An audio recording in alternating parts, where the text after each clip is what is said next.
lançado um edital específico, universal, para ciências humanas e sociais.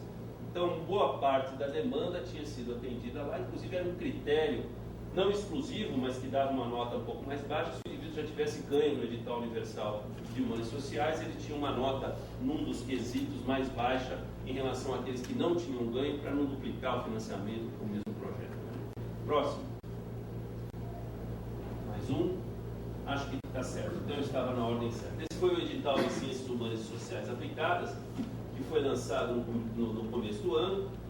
Foi um edital que em anos anteriores, 2003 a 2007, tinha 3 milhões de valor global, de 2008 e 2009 teve 4 milhões, quando a gente chegou lá no começo do ano, fizemos uma gestão forte junto à CAPES, e devido a essa parceria conseguimos lançar o edital no valor de 8 milhões, dobramos o valor do edital universal. Veja que tivemos 732 propostas que foram recomendadas no mérito. Destas recomendadas, 604 puderam ser atendidas dentro desse valor global dos 8 milhões, representando aí 82% de atendimento da demanda qualificada, como a gente chama, né? Próximo. É aquela demanda em que o projeto foi aprovado pelo Comitê de Assessoramento Numérico, com um ranqueamento devido a diferentes fatores, aí você aloca os 8 milhões e tenta atender aqueles que estão melhor classificados. Nós temos um edital que está aberto ainda, que tem uma temática relacionada, que é o edital de Relações de Gênero, Mulheres e Feminismo, lançado em parceria com a Secretaria de Política para as Mulheres e com o Ministério do Desenvolvimento Agrário. Nós temos um número de submissões até a data de 304 propostas, 2 faixas de solicitação, categoria 1 e 2, para projetos até 50 mil e até 25 mil. Esse edital ainda não foi julgado, será julgado em breve. Próximo. Bom, e temos também, talvez as grandes ações do CNPq que foram realizadas nos últimos anos, foram ações em parceria. Quer dizer, se a gente olha hoje para o CNPq ou para o cenário do Sistema Nacional de Ciência e Tecnologia, você tem um leque, um menu de opções de financiamento. Algumas delas realizadas no âmbito federal, algumas mais voltadas para a ciência básica e ciências aplicadas no CNPq, alguns voltados mais para a inovação tecnológica e institucional pela FINEP, mas uma das ações talvez de maior relevância que o Ministério tem feito nos últimos anos estão sendo os projetos em parceria com os estados, porque isso tem alavancado recursos adicionais do sistema e principalmente tem consolidado as fundações de fomento, de amparo à pesquisa em outros estados. Até 10 anos atrás, talvez a gente contabilizasse em uma mão as FAPs ativas que recebiam recursos regulares dos seus respectivos estados. Hoje a gente tem 24 FAPs que estão ativas, ou seja, que têm recursos e que têm editais lançados, em grande parte por causa dessas parcerias. Quer dizer, hoje em dia o CNPq, em vez de lançar 140 milhões de reais de um edital Pronex, ele vai ao Estado e coloca 10 milhões, se o Estado também colocar outros 10 milhões, e o edital é feito no Estado com 20 milhões, ao invés de ser nos 10 milhões só do governo federal.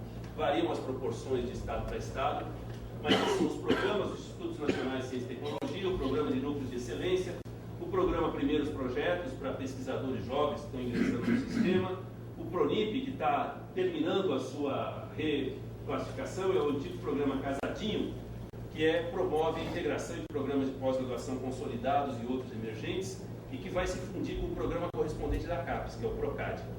Então vai ser um grande programa nacional de integração da pós-graduação, PPSUS, que é o Programa de Pesquisas para o Sistema Único de Saúde, e vários outros editais em parceria. Esse ano a gente lançou uma modalidade nova, que é o PRONEM, Programa de Núcleos Emergentes.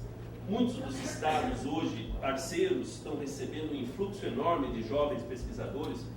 Daqui a pouco eu vou mostrar que nos últimos 8 anos nós tivemos 14 mil novos pesquisadores contratados em universidades federais, estaduais, institutos de ciência e tecnologia pelo país afora. Esse novo contingente está se organizando, em geral, gente muito bem formada, mas que ainda não tem a titulação necessária, por exemplo, para concorrer a programas Pronex. E aí se criou o programa PRONEM para fomentar o agrupamento desses jovens pesquisadores em programas de pesquisa integrados. O próximo é só para citar aqui o programa dos INCTs, que foi talvez o programa mais audacioso do CNPq nos últimos anos, e promoveu a criação de projetos financiados com valores expressivos, até 7,5 milhões em 3 anos. Foi uma parceria de vários órgãos, CNPq, FINEP, pelo nosso ministério, mas vários outros ministérios e fábricas envolvidas, empresas também, próximo. 122 INCTs criados, espalhados pelo país, o próximo. Essas são as áreas de atuação dos diferentes INCT. Quero destacar que temos 10 em ciências sociais, o próximo. Acho que deve listar quais são esses INCTs: de estudos da metrópole, de educação, desenvolvimento econômico, inclusão social, segurança pública, políticas públicas, Brasil plural, comportamento, cognição, ensino, inclusão no ensino superior, estudos sobre os Estados Unidos da América, Observatório das Metrópoles, INCT sobre violência, democracia e segurança cidadã. Próximo. Isso acho que tem sido o reflexo de uma iniciativa que eu acho importantíssima para o país, que é passar a ter uma política clara de ciência e tecnologia formulada através de um plano que envolva não apenas vontades, mas principalmente prioridades estratégicas e ações afinadas e concertadas, não só com a sua própria política, mas com outras políticas do próprio governo. Esse plano está em fase de conclusão nessa etapa, e justamente a Conferência Nacional de Ciência e Tecnologia, realizada em maio desse ano, teve como objeto discutir o que deveriam ser as bases para os planos para os próximos anos. Está em final de elaboração. Próximo. É só para dizer que esse plano de ação de ciência e tecnologia e inovação, ele foi feito de uma forma integrada com os outros planos que, a nível de governo, começaram a acontecer também nesse mesmo período. Plano de desenvolvimento da educação, plano de desenvolvimento da saúde, um certo alinhamento entre o plano de ação de ciência e tecnologia e a política industrial, tecnológica de comércio interior, hoje chamada de PDP, Política de Desenvolvimento Produtivo, e as próprias ações previstas no PAC. Próximo. Esses são os atores do governo federal, distribuídos em diferentes ministérios, no MCT, que é onde estamos. O próximo. Temos aí a FINEP, aqui presente, o CNPq, o CGE, a CNEM, a agência, e mais 22 institutos de pesquisa. O próximo. Essas são as 4 prioridades estratégicas do plano de ciência e tecnologia, plano de ação para ciência e tecnologia, que é a expansão e consolidação do sistema nacional, a promoção da inovação tecnológica nas empresas, tenho certeza que talvez o Luiz vá abordar um pouco mais isso, PDI em áreas estratégicas e ciência, tecnologia e inovação para o desenvolvimento social, uma área que tem sido instrumental, inclusive, para a gente conseguir lançar vários editais, entre outros, para feiras de ciências, para museus de ciências, apoiar eventos como a Semana de Ciência e Tecnologia, que aconteceu a semana passada, Olimpíadas. Tudo isso é feito no âmbito dessa iniciativa ou dessa prioridade estratégica. Todas essas prioridades são expressas em 21 linhas de ação e 87 programas ou iniciativas associados. Próximo. A expansão e consolidação do sistema nacional passa por formação de recursos humanos, por infraestrutura e por consolidação institucional. Próximo. Isso tem se refletido num número expressivo de mestres e doutores formados todos os anos. Vamos fechar 2010 talvez com algo em torno de 12.700 doutores formados, talvez com o desafio de colocação não exclusivamente no sistema acadêmico, como levantado pelo Renato, mas temos hoje um desafio grande de incorporação destes mestres e doutores, não apenas em empresas, mas também em todo o sistema de políticas públicas, na administração em geral, de tal forma a incorporar conhecimento e inovação a todas as ações centrais da sociedade. Próximo.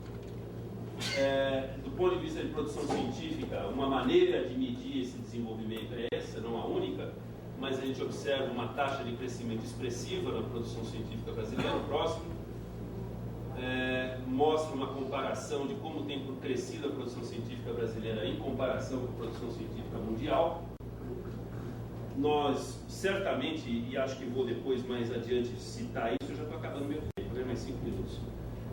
Temos como um grande desafio hoje, quer dizer, aprendemos a fazer ciência nesta métrica e temos hoje outros desafios que são de aprofundamento de qualidade, de impacto e relevância da ciência no país. Próximo. Só para citar que houve um crescimento expressivo do sistema de ciência e tecnologia no país inteiro, com hoje localizado em 230 comunidades apenas das universidades federais, com inserção de 14 mil novos pesquisadores, não só no sistema federal, mas envolveu também o crescimento de universidades estaduais, institutos de pesquisa. Próximo. Esses 14 mil novos pesquisadores refletem uma certa realidade. Em algumas áreas, a minha é uma delas, hoje não é fácil você conseguir um bom pós-doc, porque a maioria deles fez concurso nos últimos anos, está empregada, então a gente está com uma certa dificuldade de conseguir. Em algumas áreas está difícil conseguir alunos de mestrado e doutorado, porque o mercado está absorvendo muito essas pessoas. Isso foi o investimento nos últimos 4 anos, 42 bilhões de reais, próximo. Isso implica que está havendo um crescimento do investimento global do PIB em ciência e tecnologia, tanto no setor privado quanto no público. Próximo, ainda mais dominante do setor público do que privado, isso é um problema.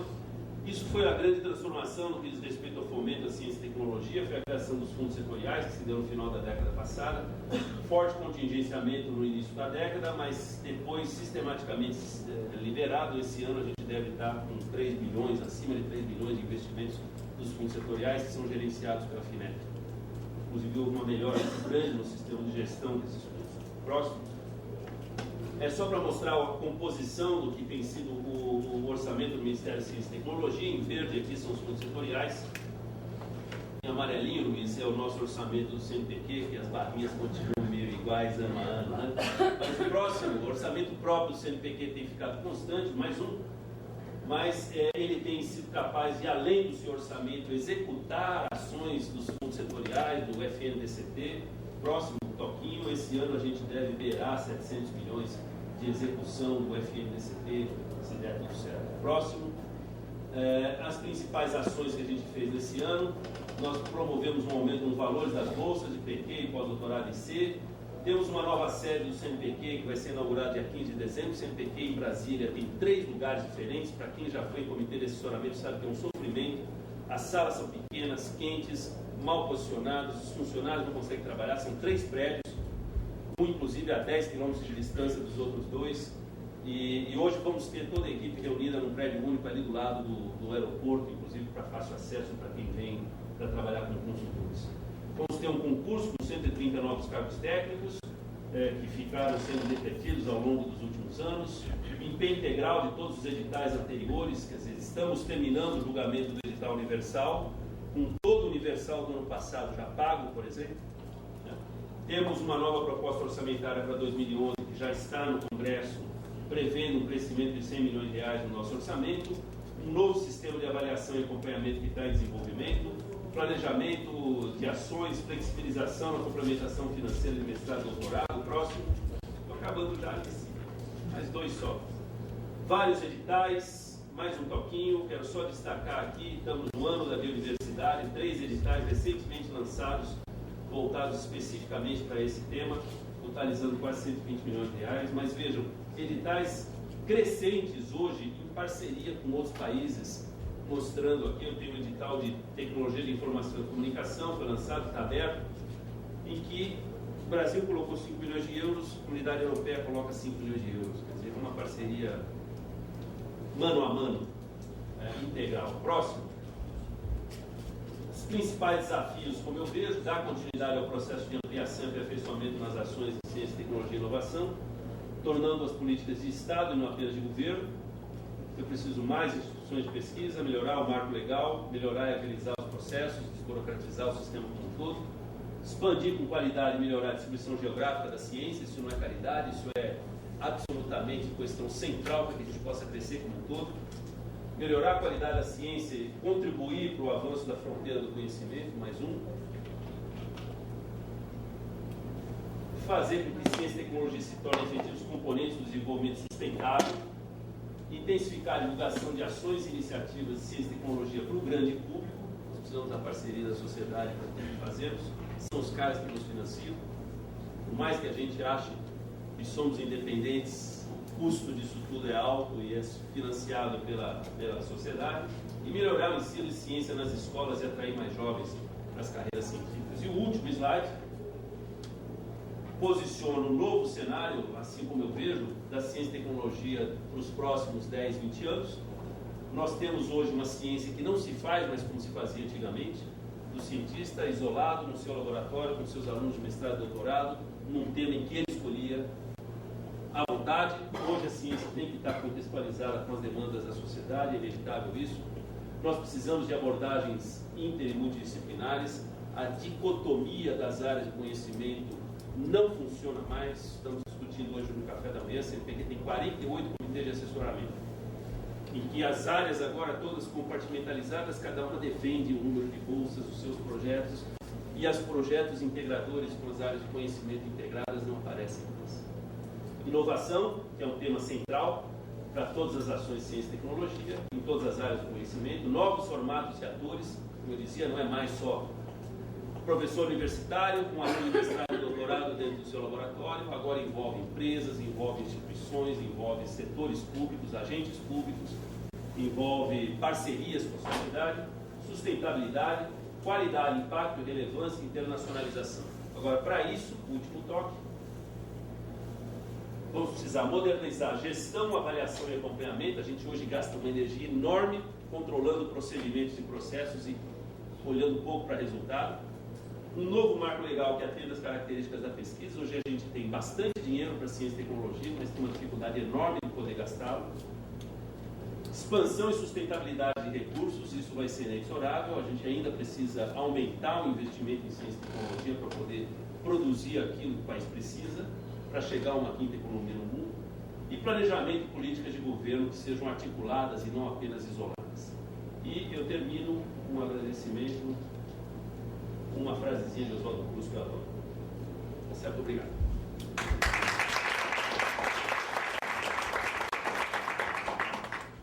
Passamos agora a palavra ao professor. Você está para cá, ó. Esse é o mesmo a projeção. Luiz Manuel Fernandes. Luiz, nós ouvimos as intervenções, você terá que fazer, além da sua uma tentativa, um esforço de organizar essas duas provocações tão interessantes, tão diferentes. Diferente. Apresentação. Mas deixa eu só primeiro explicitar. Primeiro, não tem apresentação, vou falar só oralmente.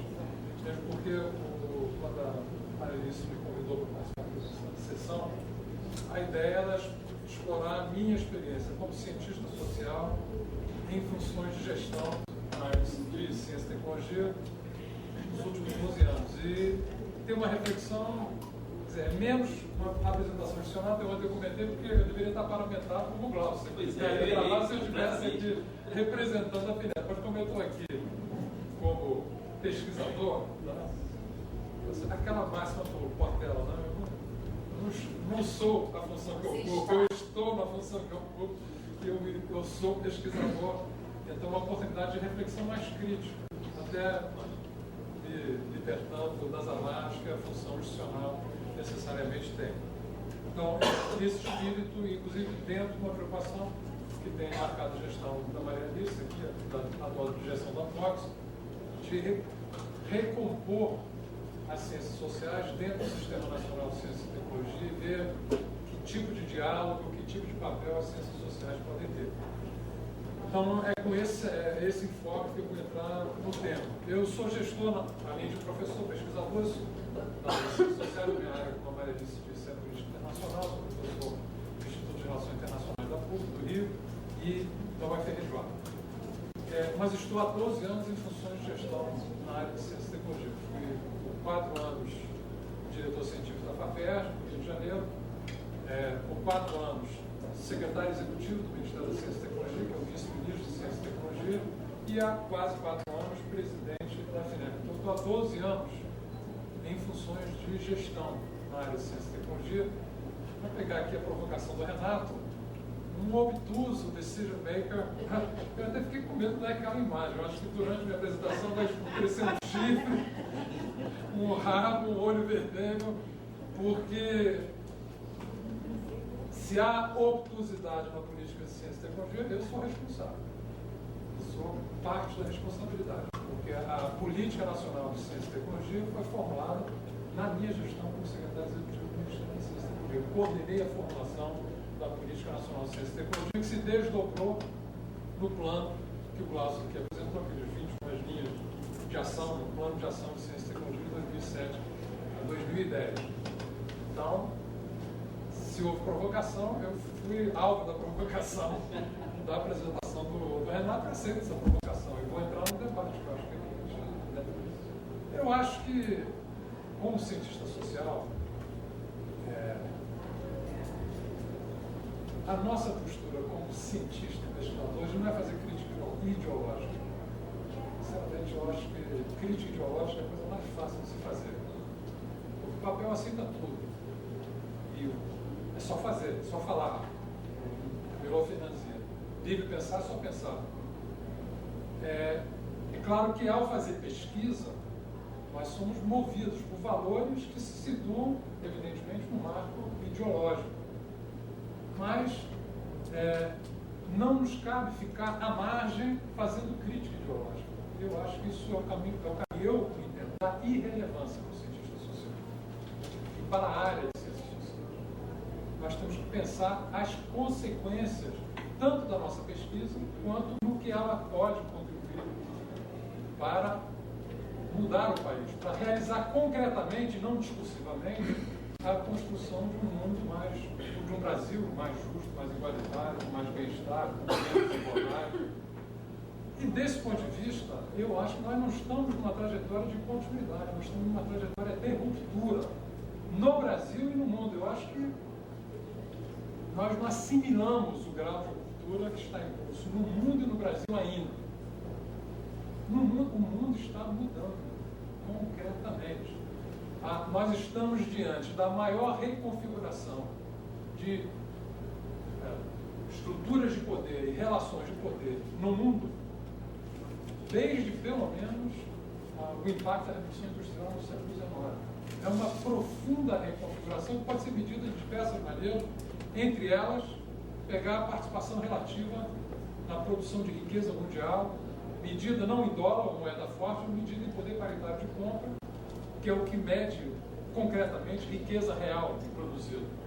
E estamos no século XXI vivendo uma reconfiguração do sistema internacional, com a emergência de novos blocos de poder, poder econômico, poder político e também poder de geração de conhecimento no mundo, que está se intensificando sobremodo com o impacto da atual crise financeira. A atual crise financeira atingiu no coração os países centrais e foi uma crise financeira originada nos ciclos de financiarização de acumulação de capital que foram expandidos com muita força, sobretudo com a agenda de liberalização financeira dos anos 80 e dos anos 90, e que atinge no coração os países. Se vocês veem o que está acontecendo na Europa hoje, está uma política de desmonte do Estado de bem-estar. Ou seja, quando teve a crise financeira, para ajudar os bancos, isso era um ano atrás, uma montanha de recursos, que era para manter o sistema em funcionamento. O que nós estamos assistindo hoje na Europa é o seguinte: a conta está sendo apresentada, e está sendo apresentada via um gigantesco deslocamento de transferência de riqueza da sociedade, via desmonte das políticas do Estado de bem-estar e de proteção social para o setor financeiro, quer dizer, mantendo os ciclos de financiarização que tem gerado, na verdade, um quadro de estagnação nas economias mais avançadas. No caso dos Estados Unidos, a política é diferente, mas é diferente explorando o poder estrutural do dólar, do sistema monetário e financeiro internacional, e uma política monetária absolutamente frouxa, insustentável a médio e longo prazo, para tentar aumentar artificialmente a competitividade da economia americana. Então, isso, apesar de tudo isso, a participação dos países centrais, dos polos centrais de poder e de riqueza no mundo é decrescente. E começam a surgir com força novos polos de produção de riqueza, de poder no mundo, e o Brasil está dentro disso. Isso é um novo quadro. Nós não estamos diante de uma continuidade da situação de 40 anos atrás, de 30 anos atrás, nem de 20 anos atrás. Nós estamos diante de uma reconfiguração no sistema internacional e o Brasil, nesse contexto, entrando no novo, aparentemente, desejando, junto com outros grandes países em desenvolvimento, entrando num ciclo de desenvolvimento mais sustentável e se constituindo como um dos polos dessa reconfiguração mundial que está em curso. E estamos diante de uma ruptura no padrão de desenvolvimento nacional que inclui a área de ciência e tecnologia. Pensar que nós estamos dando continuidade à política anterior, está havendo uma ruptura. Isso tem a ver com o esgotamento anterior